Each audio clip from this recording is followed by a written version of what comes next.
किनारे एक गांव था, रतनपुर। उस गांव में एक चुड़ैल का साया था। वो चुड़ैल बहुत ही अजीब थी। एक दिन, मुनिया के बापू, जल्दी अंदर आइए। सुरेश अभी नींद में था, चिल्ला कर बोला, क्या हुआ? गला क्यों फाड़ रही हो? ये देखो। अरे, ये कैसे हुआ? मुनिया, क्या हुआ बेटा? उससे क्या पूछ रहे हैं? बेचारी तभी से डरी सहमी हुई है। लेकिन ये तो कोई गंभीर बीमारी लगती है। हाँ, देखो तो, बेचारी की चुटिया ही काट ली किसी ने। राम राम। लेकिन एक भी बाल आसपास नहीं दिख रहा। हाँ, ये हुआ क्या समझ में ही नहीं आ रहा। ऐसे ही 2-4 दिन मुनिया को देखने और सांत्वना देने वाले भी आए। अब कुछ शांति हुई ही थी कि एक दिन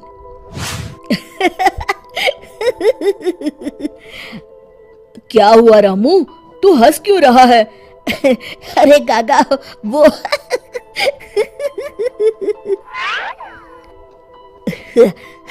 के बच्चे, कुछ बता भी। रूपा काकी की चुटिया कट गई है। हाँ, और मुन्नी भी।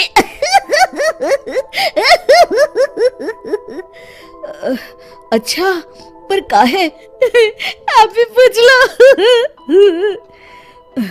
चल कर देखता हूँ। क्या हुआ मुन्नी? ये क्या हल्ला मचा हुआ है? तभी मुन्नी बाहर आती है। ये का सुन रहा हूँ? कैसे हुआ सब? अरे का बताएं चच्चा, रात में रोज की तरह खा पी के सोए और सुबह देखे तो अरे राम राम। पहले तो मुझे लगा कोई बीमारी है, लेकिन ये तो लगता है पक्का किसी डायन या चुड़ैल का काम है। अब तो रतनपुर में ये औरतों की चोटी काटे जाने वाली खबरें आम हो गई। अगले ही दिन, सरिता, आज बहुत गर्मी है, मेरा बिस्तर बाहर लगा देना। जी ठीक है। सरिता ने रमेश का बिस्तर बाहर और अपना और चुनिया का आंगन में लगा लिया। रात में रमेश को प्यास लगती है। बड़ी प्यास लगी है, लगता है सरिता ने पानी नहीं रखा। कोई नहीं, खुद ही ले लेता हूँ। अंदर जाने पर वो देखता है कि सरिता के बिस्तर के सिरहाने चुड़ैल खड़ी है। वो एक हाथ से सरिता की चोटी पकड़े हुए है और चाकू से उसकी चोटी काट रही है। वो जोर से चिल्लाया, चुड़ैल, बचाओ बचाओ, चुड़ैल। सरिता और चुनिया उठ गए। गांव वाले भी फौरन आ गए। देखते हैं चुड़ैल हाथ में सरिता की चोटी लिए खड़ी है। भीड़ देखकर वो हंसते हुए बोली,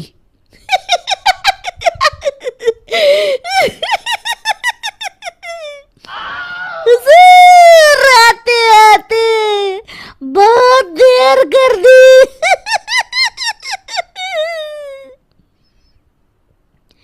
सरिता तो डर के मारे बेहोश हो गई, पर बाल तो जा ही चुके थे। अरे आखिर चाहती क्या हो? पर चुड़ैल उनकी बात अनसुनी करके सरिता की चोटी घुमाते हुए सबकी आंखों के सामने गायब हो गई।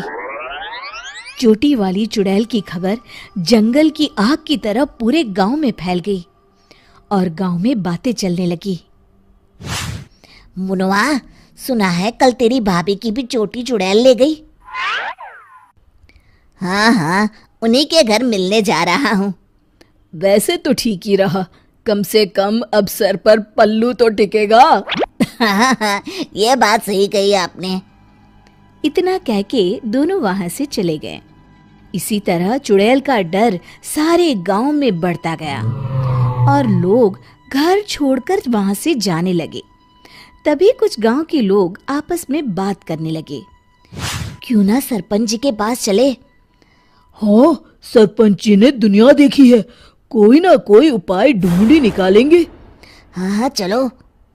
और सभी गांव वाले सरपंच जी के घर पहुंच गए। समस्या सुनकर सरपंच ने कहा, समस्या तो सच में गंभीर है। मेरी अम्मा की भी है, आपके यहाँ भी? हाँ, अब क्या करें, चुड़ैल पर किसी का वश है क्या? कोई तो उपाय होगा सरपंच जी। इसके लिए किसी ओझा से मिलकर बात करनी होगी। तभी मदन बोलता है, अगर हमें अपने गांव से इस चुड़ैल का साया हटाना है तो हमें उसकी चोटी काटनी पड़ेगी। मेरी नानी ने मुझे बताया था कि हर चुड़ैल की शक्ति उसकी चोटी में होती है। अगर हम किसी तरह उसकी चोटी काटने में सफल हो गए तो उससे अपना गांव छुटकारा पा जाएगा। बताओ, कौन जाएगा चुड़ैल के पास?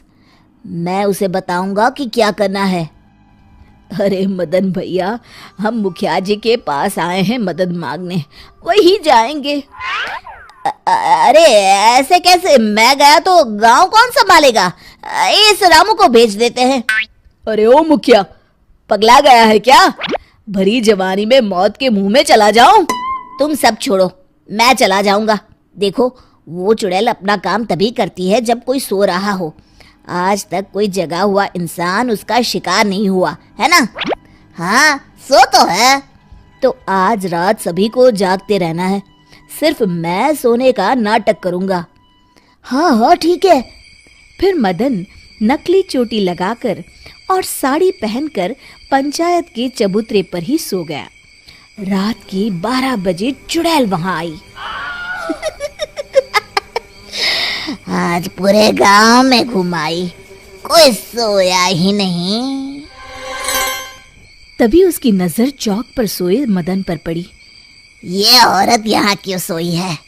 लगता है घर में झगड़ा हुआ होगा। खैर मुझे क्या, मुझे तो बाल चाहिए। चुड़ैल ने चोटी काटने के लिए जैसे ही चोटी पकड़ी, वो निकलकर उसके हाथ में आ गई। इसके लिए वो तैयार नहीं थी, इसलिए 2 पल के लिए वो कभी चोटी तो कभी चाकू को देखने लगी। इसी समय का फायदा उठाकर मदन ने उसकी चोटी काट ली।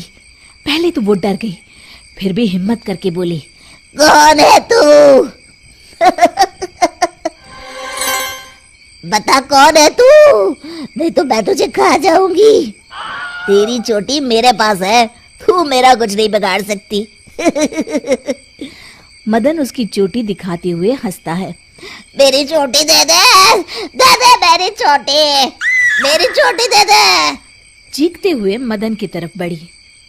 हाँ, अगर एक कदम भी आगे बढ़ाया तो मैं अभी इसे जला दूंगा। नहीं नहीं, ऐसा मत करना। नहीं करूंगा, पर एक शर्त पर। हाँ, मुझे तुम्हारी सब शर्तें मंजूर है, बस ये चोटी दे दो। अभी नहीं, पहले ये बताओ तुम इन बालों का क्या करती हो? मैं इन्हें एक कुएं में डाल रही हूँ, उसे भरने के लिए। वो क्यों? जब वो कुआं भर जाएगा तो मैं सबसे शक्तिशाली हो जाऊंगी। चलो वो कुआं मुझे दिखाओ, वहीं तुम्हें तुम्हारी चोटी दे दूंगा। चलो ये चोटी मुझे दे दो, इसकी मदद से हम जल्दी पहुंचेंगे। नहीं नहीं, मुझे जल्दी नहीं, पैदल ही चलते हैं। वो मदन को लेकर चलने लगी और गांव वाले भी जलती हुई मशालें लेकर उसके पीछे पीछे आ गए। सब उसकी गुफा तक पहुंच गए, जहां कुएं के अंदर उसने बाल जमा कर रखे थे। आधा कुआं तो भर गया है। देखो, दिखा दिया ना, अब जल्दी से मेरी चोटी दे दो। हाँ हाँ, क्यों नहीं, ये लो। कहते हुए मदन ने उसकी चोटी भी कुएं में फेंक दी। अरे बेवकूफ, ये क्या किया? अब मैं इतने बालों में से अपनी चोटी कैसे ढूंढूंगी? वो देखो, बीच में पड़ी है। चुड़ैल कुएं में जाकर अपनी चोटी ढूंढने लगी। उसके कुएं में उतरते ही गांव वालों ने अपनी अपनी मशालें कुएं में फेंक दी। वो धू धू करके जलने लगा। अरे बचाओ रे कोई, मैं सबके बाल वापस कर दूंगी, बचाओ। साथ ही वो चुड़ैल भी जलकर भस्म हो गई। शिक्षा: अगर मिलजुल कर किसी समस्या का हल ढूंढा जाए तो समस्या अवश्य दूर हो जाती है। दोस्तों, हमें उम्मीद है कि आपको हमारी ये कहानी पसंद आई होगी। कृपया हमारे चैनल को सब्सक्राइब करें और सभी अपडेट्स के लिए बेल आइकन जरूर दबाएं। और हाँ, वीडियो लाइक और शेयर करना मत भूलिएगा। Bye bye.